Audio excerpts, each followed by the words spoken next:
Hello বন্ধুরা, কেমন আছো তোমরা সবাই? আজকে তোমাদের সাথে শেয়ার করব কাবাবের রেসিপি। আলু দিয়ে তৈরি অসাধারণ মজার এই কাবাবের রেসিপি একবার ট্রাই করলে বারবার বানাবে। এখানে আলুর কাবাব বানাতে নিয়েছি সিদ্ধ আলু।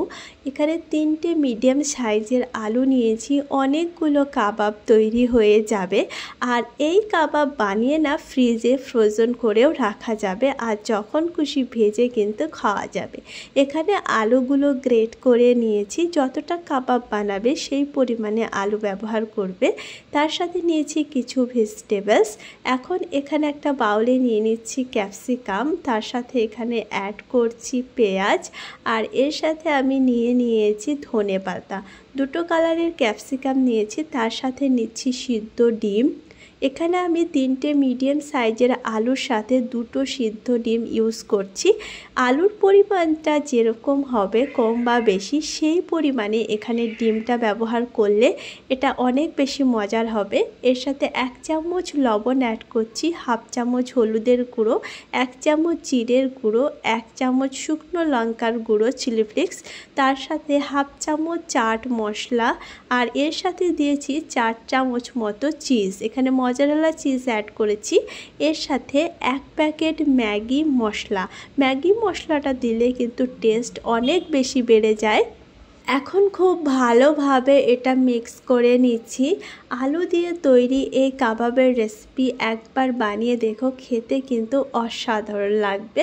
খুব ভালোভাবে মিক্স করে নিয়েছি। এখন এখানে অ্যাড করব গ্রেট করে রাখা সিদ্ধ আলুটা।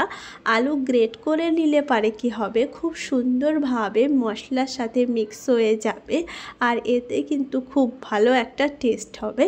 তাই আলুটা অবশ্যই আগে গ্রেট করে নিলে পারে মশলার সাথে খুব ভালোভাবে মিক্স হয়ে যাবে। এখন এই আলু স্টাফিংটা পুরোপুরি রেডি হয়ে গেছে। দেখতে পাচ্ছ খুব সুন্দর মজার একটা আলু স্টাফিং রেডি হয়ে গেছে। এখন এখান থেকে কাবাবের শেপগুলো নেব। এখানে কাবাবের আমি স্টিক নিয়েছি, তবে স্টিকটা যদি অ্যাভেলেবেল না থাকে সেক্ষেত্রে যে কোনো শেপে এটাকে ফ্রাই করে নেওয়া যাবে। কাবাবের স্টিক থাকলে এটা দেখতেও অসাধারণ হবে, একদম কাবাবের মতো। তাহলে এই স্টিকগুলো দিয়ে এইভাবে আমি এটা শেপ দিয়ে নিচ্ছি। দেখতে পাচ্ছ কতটা সুন্দর লাগছে দেখতে। এখন এখানে কাবাবের শেপগুলো বানিয়ে নিচ্ছি।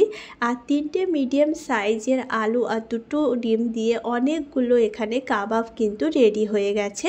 যে পরিমাণে বানাবে সেই পরিমাণে এখানে ইনগ্রিডিয়েন্টসগুলো ইউজ করতে হবে। আর এখন যদি এটাকে বানিয়ে ফ্রিজে স্টোর করে রেখে দিই সেটাও হবে। সেক্ষেত্রে এখানে নিয়েছি ময়দা, আর তার সাথে সামান্য লবণে দিয়ে দিয়েছি জল। আর এখন একটা ময়দার ব্যাটার বানিয়ে নিচ্ছি। ব্যাটারটা খুব বেশি ঘন করা যাবে না, আর খুব বেশি পাতলাও হবে না। তাই জলটা একবারে ঢেলে না দিয়ে একটু একটু করে জল দিতে থাকবে আর মিক্স করতে থাকবে, তাহলে পরে বুঝতে পারবে ব্যাটারের কনসিস্টেন্সিটা। কাবাবটা এখন এই ময়দার ব্যাটারে ডিপ করে নিচ্ছি, আর খুব ভালোভাবে ব্যাটারটা লাগিয়ে নিচ্ছি। ব্যাটারটা লাগানোর পরে এখানে আমি নিয়েছি ব্রেড ক্রাম্বস, আর ব্রেড ক্রাম্বসে খুব ভালোভাবে কাবাবটা কোট করে নিতে হবে। আলুর কাবাব এটাকে যখন সার্ভ করবে তার আগে কেউ বুঝতে পারবে না, আর খেলে তো অসাধারণ লাগবে। এখন এই ব্রেড ক্রাম্বস লাগিয়ে যদি ফ্রিজে ফ্রোজেন করে রাখা যাও সেক্ষেত্রেও কিন্তু রাখা যাবে 1 সপ্তাহ ও তারও বেশি। আর যদি সাথে সাথে এটাকে ভেজে নিতে হয় তাহলে এটাকে ব্রেড ক্রাম্বস লাগিয়ে সাথে সাথে এটাকে ভেজে নেওয়া যাবে। এইভাবে সবগুলো কাবাব বানিয়ে নেব। আর ফ্রিজে রাখতে চাইলে এইভাবে ব্রেড ক্রাম্বস লাগিয়ে একটা এয়ারটাইট বক্সে বা এয়ারটাইট থলিতে রেখে দিলেই চলবে। এখন এগুলোকে ভেজে নিচ্ছি। এখানে তেলটা খুব ভালোভাবে গরম করেছি। গরম করে ফ্লেমটাকে মিডিয়াম রেখেছি, আর মিডিয়াম ফ্লেমে এগুলোকে উল্টে পাল্টে ভেজে নিলেই তৈরি হয়ে যাবে আলুর কাবাব। তো খুব সুন্দরভাবে ভাজা হয়ে গেছে, দেখতে পাচ্ছ কালারটা গোল্ডেন চলে এসেছে। এর বেশি এগুলোকে ভাজবো না। সেমভাবে সবগুলো কাবাব এইভাবেই ভেজে নেব, আর গরম গরম এগুলোকে সার্ভ করব। চায়ের সাথে বা সসের সাথে বা যে কোনো কিছুর সাথে খেতে কিন্তু অসাধারণ হবে। এই কাবাবের রেসিপি একবার হলো ট্রাই করো, আশা করছি সবার খুব ভালো লাগবে।